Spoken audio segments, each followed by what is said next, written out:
The martial arts that I did in the role, some of it was in the script. I don't think, if I remember correctly, it wasn't quite as extensive as what we ended up doing.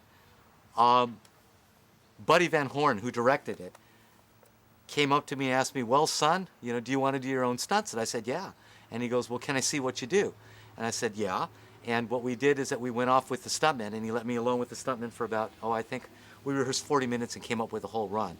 And Buddy looked at it and smiled and said, "Yeah, we'll do that. Okay, in fact, let's expand it." So, the fight scene was expanded to accommodate a lot more. I think originally he was just supposed to knock the guy out, but it turned in to be a little bit more. And so, in fact, I think, if I remember correctly, what we shot, I think almost 80% of it made it in. Some of it was a little excessive. I mean, we had guys going through windows and things like that, and it got to be a little too much like a kung fu movie, which wasn't the intent of it.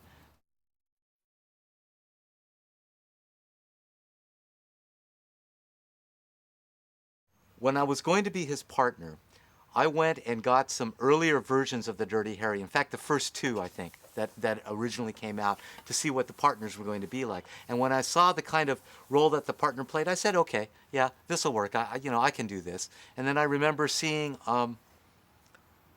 during that time, I also remember I went and saw Bullet again, Steve McQueen's film, and where, there was a partner in that film. I thought, okay, well, I kind of have an idea of how to play a partner.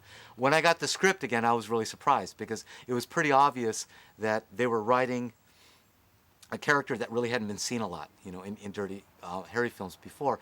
And so I just, I went with the script, basically.